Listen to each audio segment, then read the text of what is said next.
I gave you my heart.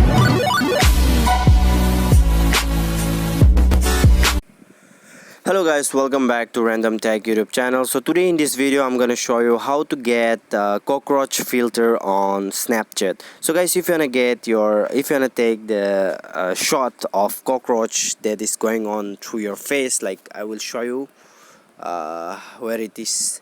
You have to go to your Snapchat and then it's very simple. Okay, I will show you now. You have to click here and then sorry, you can see here. So guys, this is the one. I will just show you.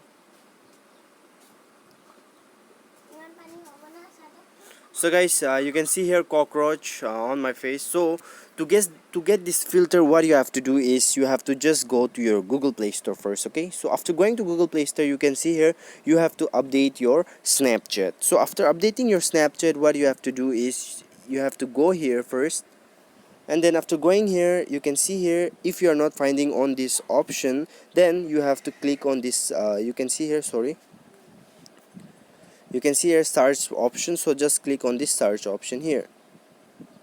So after clicking the search option, what you have to write here, Cockroach.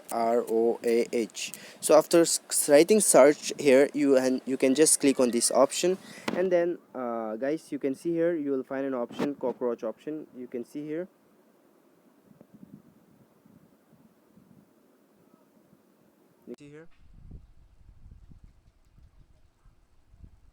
so guys, this is something amazing. If you like the videos, please hit the subscribe button and press the bell icon. See you soon on the next video. Bye bye.